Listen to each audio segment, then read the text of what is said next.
मैं किसी के पास गिड़गिड़ाने नहीं गई थी कि प्लीज यार हमको वहां बुला लो। हम किसी से बोलने नहीं गए थे कि हमको पवन सिंह से मिलना। तो देखो, आज से कुछ ही सालों पहले सौम्या पोखरियाल नाम की एक लड़की खूब चर्चा का विषय बनी थी और खूब वायरल हुई थी, जो कि वायरल होने का एक खास रीजन भी था, क्योंकि इन्होंने पवन सिंह को लेकर के डायरेक्टली मीडिया में बोला था कि भैया कौन है पवन सिंह, मैं किसी पवन उनको नहीं जानती, मैं बस खेसारी लाल यादव को जानती हूँ। तो इसी स्टेटमेंट के बाद सौम्या पोखरियाल खूब वायरल हुई और यहाँ तक कि सौम्या पोखरियाल ने अपने हाथों पर खेसारी लाल यादव का टैटू भी बनवा लिया था। खैर, जो पुराने फैंस हैं उन्हें ये सारी चीज़ें अच्छे से पता होगी कि उस समय क्या माहौल बना हुआ था। तो उस समय जैसे तैसे करके धीरे धीरे ये मामला शांत होता है और फिर सौम्या पोखरियाल पवन सिंह के एक गाने के इवेंट में पवन सिंह के साथ नजर आती है, जहाँ पे पवन सिंह ने वादा किया था कि हम तुम्हें एक गाने में मौका देंगे, जो कि वो गाना पूरी तरह से शूट भी हुआ, लेकिन पवन सिंह के फैंस को नाराजगी को देखकर ये गाना कभी रिलीज ही नहीं हुआ। तो खैर, इतना कुछ होने के बाद सौम्या पोखरियाल ने अब जाके एक बार फिर से एक नए इंटरव्यू में अपने बातों को रखते हुए कहा कि भाई देखो, हम पवन सिंह के पास खुद चल के काम मांगने नहीं गए थे, उन्होंने अपने मन से ही काम दिया था, जो कि मेरा भोजपुरी में आना सिर्फ खेसारी लाल यादव के लिए था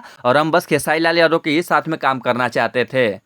तो यही कुछ नई बातें सामने निकल के आई हैं, जो कि आप सबका इन सभी बातों पे क्या कुछ कहना है, कमेंट बॉक्स में अपनी बातों को जरूर लिखें।